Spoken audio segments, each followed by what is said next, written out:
Bonjour et bienvenue dans l'interview. Aujourd'hui, je reçois Gauthier Calonne. Bonjour. Bonjour. Vous êtes député fédéral à la Chambre donc pour le MR. Je voudrais vous parler d'abord de cette journée, la journée des droits des femmes.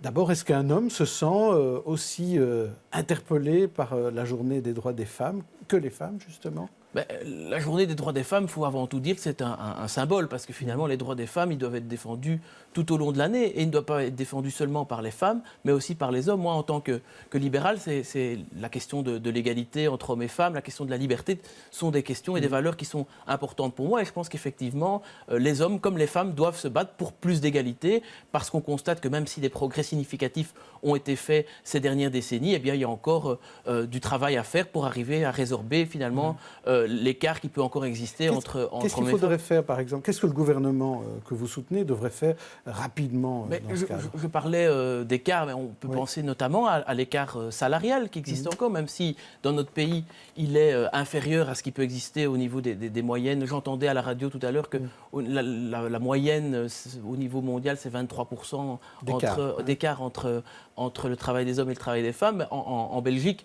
on est aux alentours de 10% en ce qui concerne le salaire horaire et 20% pour le salaire annuel. Donc je pense que c'est quand même une différence encore importante sur laquelle on doit pouvoir travailler avec toute une série de politiques, mais aussi, et ça c'est important, je pense qu'il faut le signaler aussi, la question de ce qu'on appelle le plafond de verre. Alors c'est un terme un peu technique, mais c'est la proportion de femmes qui occupent des fonctions dans le management ou dans des fonctions de direction. On constate qu'on est à 35% au niveau européen, ce sont des chiffres d'Eurostat, mais qu'en Belgique, on est encore seulement à 25%. Donc là aussi, je pense qu'il faut pouvoir résorber ce fossé qui existe et avoir une représentation mieux équilibrée entre hommes et femmes dans ces fonctions de direction. Alors moi, je ne pense pas qu'il faille forcément passer par un quota, parce que c'est quand même malgré tout une discrimination, mais plutôt mettre en place des mesures qui permettent justement de résorber ça. C'est aussi une question de symbole. Il faut savoir qu'en Belgique, le deuxième personnage de l'État, au niveau politique, c'est la présidente du Sénat, c'est une femme. Récemment, le gouvernement fédéral a nommé à la tête de la SNCB Sophie Dutordoir. C'est une entreprise publique. Je pense que là aussi, le pouvoir, le monde politique peut avoir un rôle de symbole en nommant aussi des femmes à des fonctions à responsabilité. Ou je prends encore une entreprise comme Proximus, où c'est Dominique Leroy qui est à la tête. Je pense que là aussi, ce sont des femmes qui occupent des fonctions à responsabilité et c'est important de les montrer en exemple et pourquoi pas aussi faire en sorte qu'au niveau de l'entreprise privée, on suive cette tendance pour avoir, on l'espère un jour, une parité à ces fonctions de management et de direction. En tout cas, à la Chambre, on n'est pas encore à la parité puisqu'il n'y a que 38% des femmes, mais c'est déjà mieux que dans d'autres parlements, notamment à l'étranger. On a déjà effectivement bien progressé, puisqu'en 1990, j'ai regardé les chiffres avant de venir, on était à moins de 10%. Et donc, c'est-à-dire qu'en moins de 30 ans, finalement, on est quand même arrivé à augmenter sensiblement. On n'est pas encore à la parité totale, mais avec près de 40%, la Chambre fait figure de bon élève. Alors, parlons justement de la Chambre. Vous avez démarré hier après-midi les réunions concernant le renouveau politique.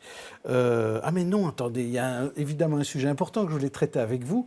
J'allais passer dessus alors que c'est très important en ce jour du 8 mars. C'est le manifeste des 350. Il y a 350 personnalités qui ont signé un manifeste demandant la disparition de l'article 350 de notre code pénal qui pénalise l'avortement. Est-ce que vous avez signé cet appel ? Est-ce que vous êtes sensible à cette demande ? Alors, il faut savoir que c'est effectivement un appel qui a été lancé à l'ensemble de la société civile, mais nous, responsables politiques, faisons aussi partie de cette société civile. Donc, moi, effectivement, je l'ai signé avec quelques autres collègues parlementaires et quelques autres parlementaires MR. Je pense à Richard Miller, à Catherine Jadin, encore à Christine Defrey. La ministre Sophie Wilmès l'a également signé, ou à des députés comme Philippe Nappen ou Viviane Teitelbaum. Donc, je pense qu'on est quand même quelques parlementaires MR à avoir soutenu cette démarche. Et effectivement, il y a une réflexion qu'on est en train de mener, notamment avec Richard Miller et Catherine Jadin, que je citais, par rapport à cette sortie du code pénal, parce qu'il faut savoir qu'aujourd'hui, on parle du droit à l'avortement, mais en Belgique, l'avortement n'est pas encore un droit. Ça reste un délit pénal, certes excusé sous certaines conditions, mais n'est pas encore reconnu véritablement comme un droit. Et avec la sortie du code pénal des articles 350, 351 et 383, nous voulons concrètement rendre finalement l'avortement comme un droit, permettre que l'avortement soit un droit qui soit possible sans entrave pour toutes les femmes qui souhaitent y avoir recours et soit considéré comme un acte médical et non plus comme un délit pénal. Je pense que c'est important. Si vous me permettez encore juste un petit élément par rapport à ça. Est-ce que vous pensez que c'est possible au niveau de la Chambre ou bien est-ce qu'il faut une majorité alternative? Alors moi je pense que c'est possible et qu'il faut y réfléchir parce qu'aujourd'hui on a évolué. depuis 1990, la première loi qui a été adoptée, l'allemand Mikkelsen, les choses évoluent. On constate aussi qu'il y a un contexte, et je pense que c'est très important de le dire, au niveau international où il y a des régressions qui ont lieu, où on a une tendance de plus en plus conservatrice. On peut penser à Trump aux États-Unis, mais aussi il y a plus proche de nous, en Pologne, en Hongrie, en Espagne, il y a eu des volontés aussi de revenir par rapport à ce droit qu'est l'avortement. Donc il faut continuer à se battre, je pense que c'est fondamental, et en Belgique plus qu'ailleurs. Je vous arrête là-dessus parce qu'il faut qu'on parle des autres sujets, c'est pas parce que j'en ai oublié un. Donc le renouveau politique. Parmi les idées dont vous allez parler à la Chambre, tous les mardis après-midi, jusqu'à fin juin, eh bien vous allez parler de transparence. Alors en matière de transparence, vous aviez une idée au MR, et vous particulièrement, c'est faire en sorte que la Cour des comptes publie tous les mandats, de manière claire et transparente. Tout à fait. Donc moi je veux juste simplement rappeler qu'effectivement il y a ce groupe de travail renouveau politique qui a été mis en place. La première réunion avait lieu hier et on va travailler de manière assez soutenue tous les mardis après-midi jusqu'au mois de juin pour essayer d'aboutir à un consensus, majorité comme opposition, parce qu'on pense que la question de la gouvernance doit être partagée par l'ensemble des groupes politiques et essayer de trouver des consensus sur un certain nombre de thématiques et sur un certain nombre de propositions qui peuvent renforcer. Vous avez parlé de la transparence, mais aussi de la question du cumul-décumul, mais aussi des questions de rémunération. Je pense que tout ça doit faire partie de ce travail. Je le dis, même si le problème vient initialement de Wallonie et effectivement des problèmes qu'on a pu connaître avec Publifin, la Chambre aussi, à son niveau, au niveau de l'État fédéral, doit prendre ses responsabilités et avancer dans un certain nombre de ces questions. Sur la question de la transparence, donc, j'ai déposé une proposition de loi il y a 2 semaines, qui est co-signée d'ailleurs par mon chef de groupe Denis Ducarme et par mon président de parti Olivier Chastel, qui consiste à davantage de transparence par rapport à la publication des mandats. Alors, ce qui se passe, c'est que pour l'instant, nous sommes tenus, un certain nombre d'élus, je pense à des parlementaires, à des bourgmestres, à des échevins, de rentrer annuellement à la Cour des comptes la liste de l'ensemble des mandats que nous occupons, mandats rémunérés ou non rémunérés. Ce que nous voulons dans un premier temps, c'est l'étendre à l'ensemble des mandataires publics, qu'ils soient élus ou non élus. Toute personne qui occupe une fonction dans la sphère publique devrait rentrer cette déclaration de mandat. Ça favorisera plus de transparence et permettra aussi de voir éventuellement quels pourraient être les conflits d'intérêts, mais aussi de répondre à l'aspiration légitime des citoyens d'avoir plus de transparence et de redevabilité par rapport à l'occupation de ces mandats. Cette transparence-là, elle existe, puisqu'il existe un site qui s'appelle Cumuléo, là, on peut le voir d'ailleurs, ici, et même, je peux vous poser une question vous concernant, parce que quand on va voir Gauthier-Calonne, on voit beaucoup de mandats, vous avez 17 mandats en 2015 en tout cas, dont 9 non rémunérés. Quand on va parler de décumul, au MR, on dit 3 mandats, pas plus. Qu'est-ce que vous allez choisir? Comment est-ce que vous allez faire très concrètement? Donc par rapport à la question du décumul, on a aussi fait toute une série de propositions, notamment par rapport au décumul parlementaire. Alors, très sincèrement, c'est une déclaration qui date effectivement de l'année 2015. Entre-temps, on a pris comme attitude au MR de dire c'est 3 mandats en plus du mandat premier électif donc de conseil communal dans ce qui me concerne et de député.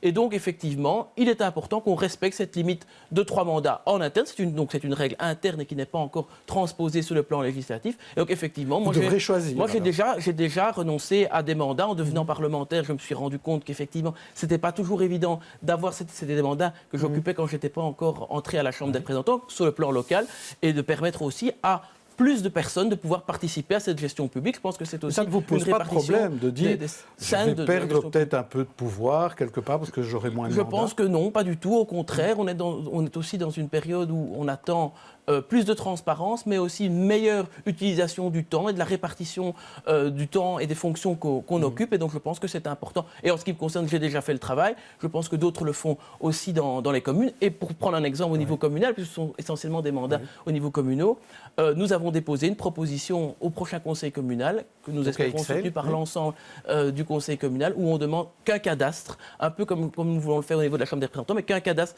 soit publié sur le site de la commune d'Ixelles, qui reprenne non seulement l'ensemble des mandats occupés par les différents élus de la commune d'Ixelles, mais aussi les rémunérations. Et ça, c'est un élément que nous avons aussi déposé dans la proposition à la Chambre, c'est qu'également les rémunérations annuelles brutes figurent dans cette déclaration, que le citoyen puisse savoir quelle est la rémunération de tel ou tel mandat, personne ne pourra tricher, avec un plafond de 150%. Ça, c'est aussi un élément sur lequel nous voulons insister. J'en profite juste parce que vous parlez du site Cumuléo. C'est aussi une proposition que nous faisons. Actuellement, la Cour des comptes publie seulement une fois par an la liste des mandats qui est remis donc à la Cour des comptes au sein du Moniteur belge, une fois par an. Et c'est ça d'ailleurs qui est repris sur le site Cumuléo. Ce que nous proposons aussi, c'est que la Cour des comptes, désormais, via son site, publie l'ensemble de ses mandats de manière transparente et vraiment accessible et lisible pour l'ensemble des citoyens. Et cette démarche est tout à fait complémentaire, évidemment, avec vous ne voulez pas tuer Cumuléo, hein. Pas du tout. Je pense que les deux peuvent coexister. C'est une initiative privée qui est louable, mais je pense aussi que question très rapidement, Gauthier l'État Calonne. doit jouer son rôle par rapport à ça. Cet après-midi, en commission de la santé, le texte du gouvernement passera concernant le statut des victimes, ce qu'on appelle le statut de solidarité. Les victimes n'ont pas l'air très contentes de ce texte. Elles trouvent que finalement, il est un peu trop rapide. Qu'est-ce que vous leur répondez? Par rapport à ça, moi je siège dans la commission d'enquête qui a été mise en place suite aux attentats. Je vais très rapidement y aller. Et on a pu, lors des travaux de cette commission, qui sont d'ailleurs toujours en cours, entendre les victimes, entendre ce qu'elles ressentaient. Elles étaient reconnaissantes par rapport à un certain nombre de choses qui ont déjà été mises en place par le gouvernement fédéral. Il y a eu un point unique de contact qui a été mis en place en avril 2016, donc assez rapidement par rapport à ça. Et elles ont été entendues par le Premier ministre. On entend, on est en dialogue constant. Et donc je pense qu'effectivement, il faut pouvoir entendre aussi le message qu'elles ont formulé ce matin et pouvoir évidemment travailler avec elles de concert pour voir comment améliorer ce statut. Mais je pense qu'on est tout à fait à l'écoute. Il y a une série de choses qui ont déjà été faites, mais je pense qu'on peut effectivement encore travailler à renforcer ce statut parce qu'évidemment, ce sont des victimes et il est important de tenir compte de leur situation. Merci Gauthier Calonne. Merci beaucoup. Nous rendez-vous demain pour une autre interview. D'ici là, bonne journée, bonne soirée. Bonne journée.